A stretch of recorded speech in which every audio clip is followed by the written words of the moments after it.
आज SSP office आए, क्या मामला पूरा? इससे बताया अभी आसू भैया ने, वो शिक्षिका उस विद्यालय में 17 वर्षों से पढ़ा रही हैं और छोटे क्लास के बच्चों को ही पढ़ा रही हैं। छोटे क्लास के बच्चों को पढ़ाने का दायित्व उनको मिलता है जिनका व्यवहार बहुत सौम्य, सरल, शालीन होता है। जाहिर सी बात है, इतने लंबे समय से अगर पढ़ा रही हैं तो उनका व्यवहार कैसा होगा। ये जो बच्चा जिसकी वजह से विवाद हुआ है, 2-3 दिन पहले जाना शुरू किया था इसने, बच्चे ने वहाँ पे, लेकिन इसके माँ बाप एक दबंग किस्म के लोग हैं। इनके बारे में जानकारी पुलिस ने वहाँ ली, तब भी मालूम पड़ा वो इतना उद्दंड है कि उन्होंने जरा सी बात पे उस बच्चे को डांटने की वजह से वहाँ पे विद्यालय में आगे, विद्यालय जहाँ की सिक्योरिटी इतनी टाइट रहती है कि सामान्य व्यक्ति वहाँ घुस नहीं सकता, और वहाँ पे बिना किसी रोक टोक के और अंदर तक घुस जाते हैं। क्यों घुस जाते हैं? क्योंकि विद्यालय होने के विचार प्रभाव का था, इसीलिए।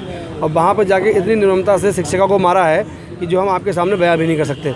उस मारपीट में उनके कान का पर्दा ही फट गया, जिसमें वो परमानेंट रूप से मतलब जीवन भर सुन नहीं पाएंगे उस कान से। ये सब खबरें आप लोगों तक आई होंगी।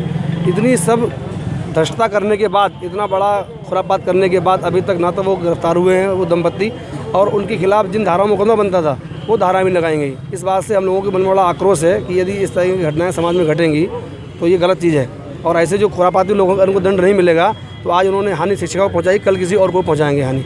तो ऐसे जो असामाजिक तत्व हैं तो इनको कड़ा दंड मिलना चाहिए, कड़ा दंड मिलना चाहिए।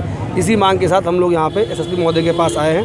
आज वार्ता करेंगे गिरफ्तारी क्यों नहीं हुई, और जो धाराएं लगाई गई हैं वो धाराएं उचित तरीके से लगाई जाएं, जैसे कि चोट लगी उस हिसाब से। जानना चाहेंगे कि क्या मामला है भैया? रोहिलखंड अभिभावक सेवा समिति लगातार पिछले 6 दिनों से मांग कर रही है, जिन गुरु के साथ में आपराधिक अभिभावकों ने मारपीट किया उनको तत्काल गिरफ्तार किया जाए। लेकिन कहीं ना कहीं पुलिस की भूमिका हमें संदिग्ध नजर आ रही है।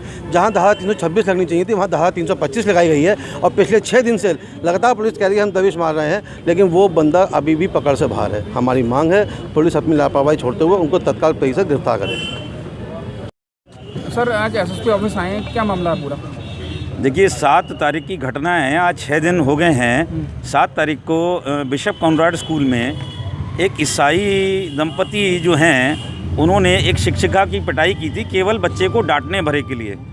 तो आज जो समाज में विघटन और जो स्थितियां हैं वो सब इसी कारण है कि हम अपने बच्चों को अब डांटने पर भी मारने पीटने लग गए। अभिभावक आके स्कूल के अंदर मार पीट गए और उसके बाद कोई भी कार्रवाई नहीं की है।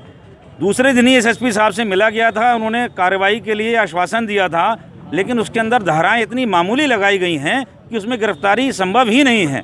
तो हम लोग सारे इसलिए आए हैं कि आज अगर गिरफ्तारी नहीं होती है तो हम आज ही से धरने पे बैठ रहे हैं। हमारे काफ़ी सारे संगठनों ने कह दिया है कि सारी लंगर की व्यवस्था, भोजन व निर्बाध चलेगा, आज ही वहाँ दरी पड़ जाएंगी अगर आज कोई कार्रवाई नहीं होती है। हम बहुसंख्यक समाज की एक महिला के संग ऐसा हो जाता है, एक ईसाई पादरी, एक ईसाई स्कूल के अंदर ऐसा हो जाता है, तो विश्व की चिंता करने वाले विश्व हिंदू परिषद के लोग क्या इस संगठन यहाँ नहीं आएंगे क्या?